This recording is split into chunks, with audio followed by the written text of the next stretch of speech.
Bismillahirrahmanirrahim. Assalamualaikum warahmatullahi wabarakatuh. Pada hari ini kita akan sambung pembelajaran kita dalam bidang sirah. Muka surat 163 bermula 163. Tajuk pembelajaran kita pada hari ini, kewafatan Nabi Muhammad sallallahu alaihi wasallam. Perhatikan dan baca. Nabi Muhammad bersabda kepada Mu'adh bin Jabal ketika beliau hendak berangkat ke Yaman. Wahai Mu'adh, kemungkinan kamu tidak akan dapat bertemu lagi dengan aku selepas tahun ini. Semoga kamu akan melalui masjidku atau perkuburanku. Riwayat Ahmad. Tahukah kamu di mana letaknya maqam Nabi Muhammad sallallahu alaihi wasallam? Maqam ini adalah perkuburan. Perkuburan.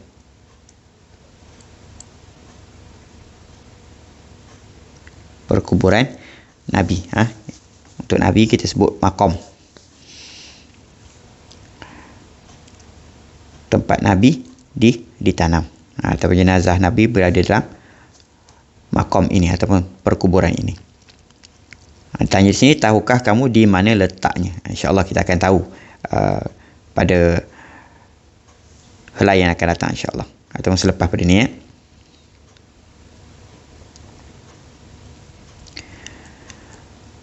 Muka surat 164. 164. Kita baca sama-sama dan fahami. Baca dan fahami. Detik terakhir kewafatan Nabi Muhammad sallallahu alaihi wasallam. Pada bulan Safar tahun ke-11 Hijrah, Nabi Muhammad sallallahu alaihi wasallam telah melantik Usamah bin Zaid menjadi pemimpin kepada angkatan tentera bagi mempertahankan kesucian agama Islam di Palestin. Setibanya Usamah dan angkatan tenteranya di Al-Jaraf, mereka mendapat berita tentang Nabi Muhammad sallallahu alaihi wasallam yang ditimpa sakit. Baginda ditimpa sakit pada penghujung bulan Safar tahun ke-11 Hijrah setelah baginda pulang dari menziarahi tanah perkuburan Baqi'. Baginda ditimpa sakit kepala dan demam yang teruk.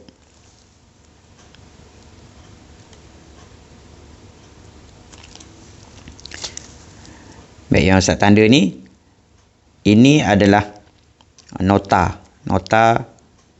ataupun isi penting bagi perenggan yang pertama ni, nombor 1 ni. Ini nota dari sini ke sini. Cerita yang kedua, sambungan dia. Sakit baginda berterusan selama beberapa hari. Apabila keadaan semakin tenat, baginda meminta izin daripada para isteri baginda untuk berada di rumah Aisyah binti Abu Bakar. Baginda dipapah oleh Ali bin Abi Talib dan Al-Fadlu bin Abbas ketika berjalan menuju ke rumah Aisyah.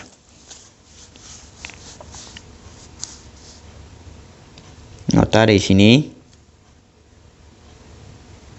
hingga sini. Petikan yang ketiga, para sahabat sangat sedih melihat keadaan Rasulullah yang sakit. Baginda tampil berucap di halayak ramai dan membayangkan bahawa baginda akan wafat tidak lama lagi. Baginda juga meminta para sahabat daripada golongan Muhajirin agar berbuat baik dengan orang-orang Ansar. Matahari sini. Di sini.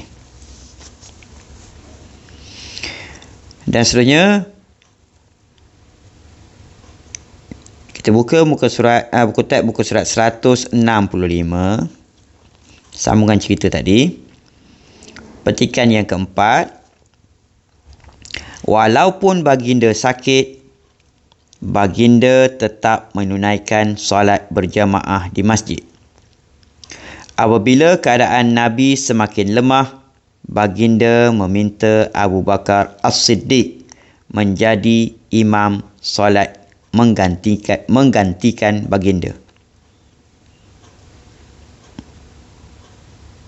Ambil semua ya. Nota ni. Petikan yang kelima, 12 Rabiul Awal. Ketika para sahabat sedang menunaikan solat subuh berjemaah, baginda menyelak tirai pintu rumah Aisyah dan melihat ke arah mereka sambil tersenyum. Perbuatan Nabi disedari oleh orang ramai dan mereka gembira kerana menyangka baginda sudah sihat dan akan menjadi imam. Keadaan baginda semakin tenat. Baginda memanggil anaknya Fatimah, cucu-cucu dan para isteri baginda untuk memberikan pesanan. Baginda meninggalkan pesanan berulang kali kepada umatnya agar memelihara solat.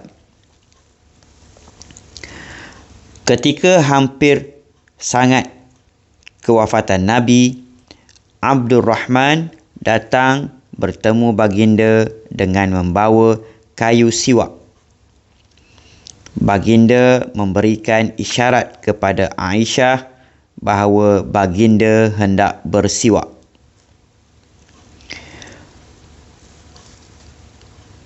Pada ketika itu, baginda berada di pangkuan Aisyah.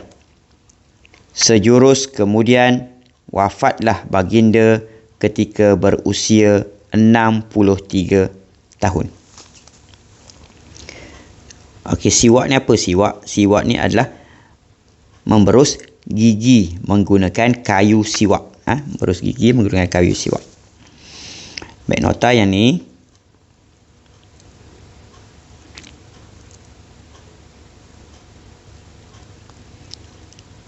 Ambil di sini 12 Rabiul Awal. Hingga sini, kemudian sambung. Sambung kat sini. Hingga sini.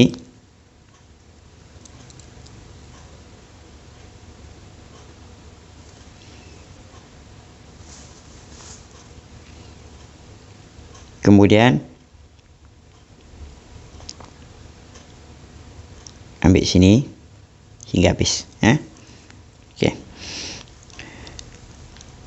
Apa yang Ustaz nak setelah kita mendengar cerita tadi, untuk mengukuhkan lagi ingatan kita, sila buat nota ringkas berkaitan detik terakhir kewafatan Nabi Muhammad sallallahu alaihi wasallam. Sini Ustaz buatlah perenggan yang pertama ataupun isi penting pada daripada cerita kita tadi. Petikan yang pertama, petikan yang kedua, petikan yang ketiga, keempat dan kelima. Kamu ambil saja isi penting mengikut apa yang telah Ustaz gariskan ataupun Ustaz tanda ni. Contohnya petikan yang pertama, kamu ambil dari sini hingga sini. Yang kedua, dari mula hingga sini. Yang ketiga, dari sini hingga sini. Yang keempat, keempat semua. Yang kelima, dari mula ni 12 Rabiul Awal, berhenti setakat ni, kemudian sambung. Sambung yang ni hingga akhir. Itu saja. Wallahu alam. Assalamualaikum warahmatullahi wabarakatuh.